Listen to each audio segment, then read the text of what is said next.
നമസ്കാരം. യു.എസിൽ ഇന്ത്യൻ യുവാവിന് നേരെ വംശീയാക്രമണം. യു.എസിലെ യൂട്ടായിലെ ഷോപ്പിംഗ് മാളിലെ ജീവനക്കാരനായ യുവാവിന് നേരെയാണ് ക്രൂരമായ ആക്രമണം ഉണ്ടായത്. അക്രമി യുവാവിനെ 15 തവണയോളം കുത്തി പരിക്കേൽപ്പിച്ചു. കിയോസ്ക് ജീവനക്കാരനായ 22-കാരനായ സൊഹൈലിനെയാണ് മതവിദ്വേഷത്തിന്റെ പേരിൽ അക്രമി ക്രൂരമായി കുത്തി പരിക്കേൽപ്പിച്ചത്.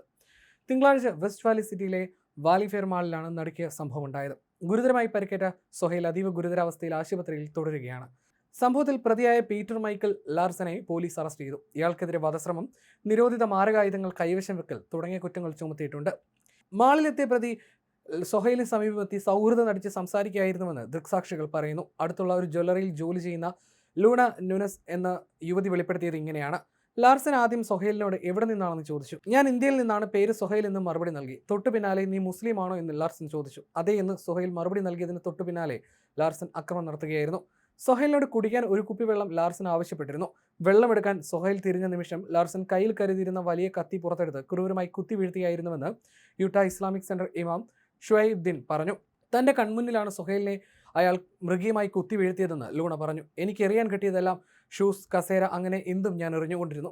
അത്രയും ക്രൂരമായിട്ടാണ് അവനെ കുത്തിക്കൊണ്ടിരുന്നത്. അവൻ്റെ ജീവനെ ഓർത്ത് ഞാൻ ഭയന്നുപോയി. ഞാൻ ശരിക്കും പേടിച്ചു പോയിരുന്നു. അവൻ മരിച്ചു പോകുമെന്നാണ് ഞാൻ കരുതിയത്. കുത്തുന്നതിന് മുൻപ് ലാർസൻ മാളിൽ ചുറ്റി നടന്ന് ആളുകളോട് അവരുടെ മതത്തെക്കുറിച്ച് ചോദിക്കുന്നുണ്ടായിരുന്നുവെന്ന് മറ്റ് ജീവനക്കാർ പിന്നീട് തന്നോട് പറഞ്ഞതായി ലൂണ വ്യക്തമാക്കി. വൻ ദുരന്തമാകേണ്ടിയിരുന്ന ആക്രമണം തടഞ്ഞത് മാളിലുണ്ടായിരുന്ന ജനങ്ങളുടെ ധീരമായ ഇടപെടലായിരുന്നു.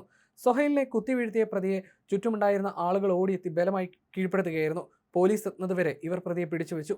പൊതുജനങ്ങളെ നേരിടാൻ ശ്രമിക്കുന്നതിനിടെ പരിക്കേറ്റ പ്രതി ലാർസനെ ചികിത്സ നൽകിയ ശേഷമാണ് പോലീസ് കസ്റ്റഡിയിലെടുത്തത്. പ്രതി വലിയ രീതിയിലുള്ള കൂട്ടക്കൊലകൾക്കും വംശീയ ആക്രമണങ്ങൾക്കും പദ്ധതിയിട്ടിരുന്നതായി കോടതി രേഖകളിൽ വ്യക്തമാക്കുന്നു. ഞാൻ മനഃപൂർവ്വമാണ് സൊഹൈലിനെ ലക്ഷ്യമിട്ടത്. അവനൊരു മുസ്ലിമാണ്. മുസ്ലിങ്ങളെ കൊന്നൊടുക്കുകയാണ് എൻ്റെ ലക്ഷ്യമെന്ന് ലാർസൻ പറഞ്ഞതായി ഉദ്യോഗസ്ഥർ വ്യക്തമാക്കി. മുൻകൂട്ടി തയ്യാറാക്കിയ പദ്ധതികളുമായി ഇറങ്ങിയ ഇയാൾ പൊതുജനങ്ങൾക്ക് വലിയ ഭീഷണിയാണെന്ന് അന്വേഷണ ഉദ്യോഗസ്ഥർ വ്യക്തമാക്കി. കസ്റ്റഡിയിലെടുക്കുന്നതിന് മുൻപ് ആളുകൾ കീഴ്പ്പെടുത്തുന്നതിനിടയിൽ ലാർസനുണ്ടായ പരിക്കുകൾക്ക് ചികിത്സ നൽകിയിരുന്നു. കുടുംബത്തിന്റെ ഏക ആശ്രയമാണ് നിലവിൽ ഐസിയുവിൽ കഴിയുന്ന സൊഹൈൽ. ഒന്നിലധികം ശസ്ത്രക്രിയകൾക്കും അദ്ദേഹം നിലവിൽ വിധേയനായി. എങ്കിലും അദ്ദേഹത്തിന്റെ അവസ്ഥ ഗുരുതരമായി തുടരുകയാണ്. ഭാര്യയും 2 ചെറിയ കുഞ്ഞുങ്ങളും അടങ്ങുന്ന സൊഹൈലിന്റെ കുടുംബം മറ്റ് വരുമാന മാർഗ്ഗങ്ങളില്ലാതെ വിഷമിക്കുകയാണ്. സൊഹൈലിന്റെ ചികിത്സയ്ക്കായി സുഹൃത്തുക്കൾ ഗോഫണ്ട്മി എന്ന ധനസമാഹരണം ആരംഭിച്ചിട്ടുണ്ട്. എപ്പോഴും പുഞ്ചിരിയോടെ മാത്രം കാണുന്ന കഠിനാധ്വാനിയായ യുവാവാണ് സൊഹൈലെന്നും ഈ ആക്രമണം ക്രൂരമാണെന്നും വെറുപ്പിന് ഇവിടെ ഒരു സ്ഥാനവുമില്ലെന്നും ഒരു മനുഷ്യനെ കൊല്ലുമ്പോൾ നിങ്ങൾ ഒരാളെ മാത്രമല്ല ഒരു കുടുംബത്തെ മുഴുവനാണ് ഇല്ലാതാക്കുന്നത്. സൊഹൈലിനെ സംരക്ഷിക്കാൻ എനിക്ക് അവിടെ ഉണ്ടാകാൻ കഴിഞ്ഞിരുന്നെങ്കിലെന്ന് ഞാൻ ആഗ്രഹിക്കുന്നു. അവനുവേണ്ടി എൻ്റെ ജീവൻ പോലും നൽകാൻ ഞാൻ തയ്യാറായിരുന്നുവെന്ന് സൊഹൈലിന്റെ മാനേജർ അദ്നാൻ മുഹമ്മദ് വിതുമ്പലോട് പറഞ്ഞു.